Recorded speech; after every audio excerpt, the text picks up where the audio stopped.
बिस्मिल्लाहिर्रहमानिर्रहीम। मैं गुलाम अकबर अपनी आज की बात के साथ अपने यूट्यूब चैनल से आपकी खिदमत में हाजिर हूँ इस किताब के साथ।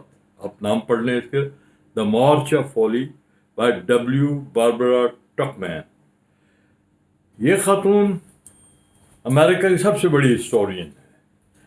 इसने ये किताब जब लिखी थी तो वियतनाम की जंग ख़त्म हो चुकी थी। ये काफ़ी बाद में लिखी किताब। इसमें उसने एक बहुत अहम सब्जेक्ट को टच किया है। मैं उसके कुछ इससे आपको थोड़े थोड़े जुमले पढ़ के सुनाऊंगा। मेरी ज़ाती राय है कि जो भी आदमी हुक्मरानी का मनसब संभाले, जिसके हाथ में इक़्तिदार आए और उसके ज़ुम्मे किसी कौम, मुआशरे या मुल्क के बारे में अहम फैसले करने का अख्तियार हो, जिम्मेदारी हो, उसे ये किताब ज़रूर पढ़नी चाहिए। हमारी बदकिस्मती ये है कि डॉक्टर की तालीम होती है, मतलब MBBS करने के बाद आदमी डॉक्टर बनता है। इंजीनियरिंग में भी डिग्री लेनी पड़ती है। आप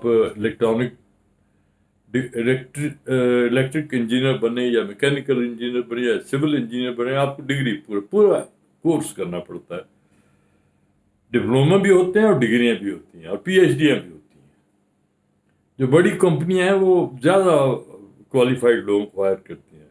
वाहिद शोबा जो हमारे मुल्क में बिल्कुल मुफलिस है, बेयारो मददगार है, बैंकरप्ट है, वो गवर्नेंस है। गवर्नेंस के लिए किसी एजुकेशन की ज़रूरत नहीं है। आप 50-60 हज़ार वोटों की अक्सरियत से या 10 वोटों की अक्सरियत से भी किसी हल्के से जीत के आ जाए, आपके पास थोड़ा असर रसूख हो तो आप वजीर बन जाएंगे। आपके हिस्से में एक वजारत आ जाएगी। आपके पास एक ऐसा कलमदान होगा जिस पे लोगों की ज़िंदगी और मौत का भी इन्हिसार होगा। आपको कुछ इल्म नहीं होगा कि आपने हुकूमत कैसे करनी है। देखें, हमारे मुल्क में चूंकि एक ऐसी डेमोक्रेसी है जिसमें इक़्तिदार बटा हुआ है। एक तो पॉलिटिकल लोग आते हैं, उनको कुछ पता नहीं होता कि किस मिनिस्ट्री में कैसे काम होता है। वो आके वजीर बन जाते, पूछते हैं फिर अपने सबॉर्डिनेट्स कि भाई क्या ये है, क्या चक्कर क्या है। तो उसके बाद जो सबॉर्डिनेट्स होते हैं, ब्यूरोक्रेट्स होते हैं, वो बड़े मजे हुए घाघ होते हैं, ब्रिलियंट लोग होते हैं। मैं उनमें बहुत कम लोग ऐसे होते हैं जो नालायक होते हैं। नालायक लोग भी भर्ती किए जाते हैं, भर्ती होते हैं, बल्कि लियाकत का जो एक मेयार है बतदरीज गिरता रहा है। अब वैसे लोग नहीं हैं जैसे किसी ज़माने में होते, जैसे अल्ताफ गौर थे, जैसे कुतुबुल्लाह शहाब थे, और भी बहुत तस्लीम दुरानी तक का दौर भी बहुत ज़बरदस्त था। बड़े ब्रिलियंट लोग थे। मैं जिन लोगों को मैं जानता हूँ वो बड़े ब्रिलियंट लोग थे। मेरी बैचमेट जो थे, 7-8 सेक्रेटरीज जो हैं, जो मेरे क्लास फेलो थे, जो रिटायर हुए 22वें ग्रेड में, वो बड़े ब्रिलियंट लोग थे। लेकिन बदकिस्मती से उनके सारे ख्वाब धरे के धरे जब उन्हें डील करना पड़ा सियासतदानों से, तो वो मैकेनिकल बन गए लोग। उन्होंने भी वही रंगो रूप अख्तियार कर लिया जो हमारे सियासतदान को थे। हमारे सियासतदान पैसा कमाने के लिए आते थे। ब्यूरोक्रेट्स ने पैसा कमाने का ढंग सीख लिया, उन्होंने अलायंसेस बनाई।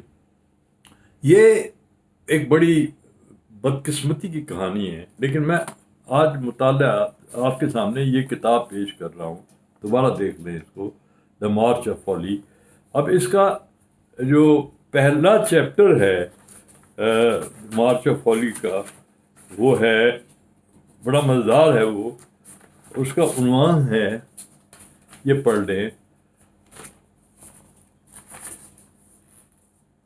Pursuit of policy contrary to self interest. यानी ऐसी हिकमत अमली को अख्तियार करना जो अपने ही मफादात के खिलाफ हो, यानी हुक्मरान के अपने मफादात के खिलाफ हो। इस पे उसने लिखा है। इसमें उसने लिखता है, मैं आपको थोड़ा सा पढ़ के सुनाता हूँ, तर्जुमा भी पेश करूँगा। ए फिनोमेना, मतलब चंद एक्सपर्ट रिसर्च बताऊँगा, اقتباسات جو آپ سن کر آپ کی بات سمجھ میں آ جائے گی موٹی کتاب کے لیے ہے. A phenomenon noticeable throughout history, regardless of place or period, is the pursuit of governments of policies contrary to their own interests. یعنی ایک تاریخ میں ایک روایت ہے، بڑی عجیب و غریب روایت ہے کہ حکومتیں اپنے مفادات کے خلاف پالیسیاں بناتی ہیں اور انہیں اختیار کرتی ہیں. Mankind, it seems, makes a poorer performance of government than of almost any other human activity. انسان جو ہے وہ دوسرے تمام شعبوں سے زیادہ نالائکی حکمرانی میں دکھاتا ہے. یہ اس کتاب کا موضوع ہے. اور یہ میں پاکستان کی بات کر رہا تھا تو شاید دنیا بھر میں ایسا ہے. ٹرمپ کو بھی دیکھ لیں، نالائکی کی انتہا ہے وہ بندہ. اچھا، in this sphere, wisdom, which may be defined as the exercise of judgment acting on experience, common sense, and available information, is less operative and more frustrated than it should be. کہتا ہے کہ دانش جو مجموعہ ہے تین چیزوں کا، ان تین چیزیں ڈیفائنڈ کی ہیں. ایک تو ایکسپیرئنس، تجربہ، کامن سینس، ایک عام عقل جو ہوتی ہے، کامن سینس مطلب اس کا اردو ترجمہ میں سمجھ میں نہیں آ رہا، اینڈ اویلیبل انفارمیشن، اور جو معلومات آپ پاس موجود ہے. ان تینوں کو ملائے تو وزڈم یا دانش بنتی ہے. آپ کے پاس دانش موجود ہے، تجربہ بھی ہے، آپ پاس انفارمیشن بھی ہے، آپ کے پاس یوں کہہ لیجئے کہ کامن سینس بھی ہے. سب کچھ ہونے کے باوجود آپ فیصلے جو کرتے ہیں وہ اس کے برعکس ہوتے ہیں. اور برعکس کیوں ہوتے ہیں؟ کیونکہ آپ کے جو مفادات ہیں، ویسٹڈ انٹرسٹ ہیں، جو آپ کے مشیر ہیں جن کے ویسٹڈ انٹرسٹ ہیں، وہ آپ پر پریویل کرتے ہیں، وہ آپ سے غلط فیصلے کراتے ہیں. یا پھر آپ سمجھتے ہیں کہ آپ کا جو اقتدار ہے وہ بہت اچھا متبادل ہے حکمت عملی و دانش کا. یعنی اقتدار جو آپ کا اختیارات ہیں وہ متبادل بن جاتے ہیں آپ کی حکمت عملی و دانش کا. اب یہ why do holders of high office so often act contrary to the very reason, points and enlightened self-interest suggest؟ کیوں ایسا ہوتا ہے کہ سمجھدار لوگ جب حکمت عملی اختیار کرتے ہیں، کام کرتے ہیں، تو ہمیشہ اپنے ہی مفاد، اپنے ہی پاؤں پر کلہاڑی مار رہے ہوتے ہیں. اب وہ کیسے مار رہے ہوتے ہیں اس کا علم انہیں بعد میں ہوتا ہے. نواز شریف کو اب ہوا ہوگا. کرپشن کو چھوڑ دیں، حکمرانی کے جو طور طریقے تھے میں ان کی بات کر رہا ہوں. اسے ہر سی او ایس، ہر آرمی چیف کے ساتھ پنگا لیا، ہر صدر کے ساتھ پنگا لیا. وہ سمجھتا تھا کہ اب میں امیر المومنین بن چکا، اللہ کا نائب بن چکا، یا ابلیس کا نائب کہہ لی، جو بھی آپ سمجھ لے. وہ اپنے آپ کو نائب سمجھ بیٹھا تھا کہ بس اس کے پاس کلی اقتدار ہے، اس کو فیصلے جیسے فیصلے چاہے وہ کر سکتا، اس کو اختیار.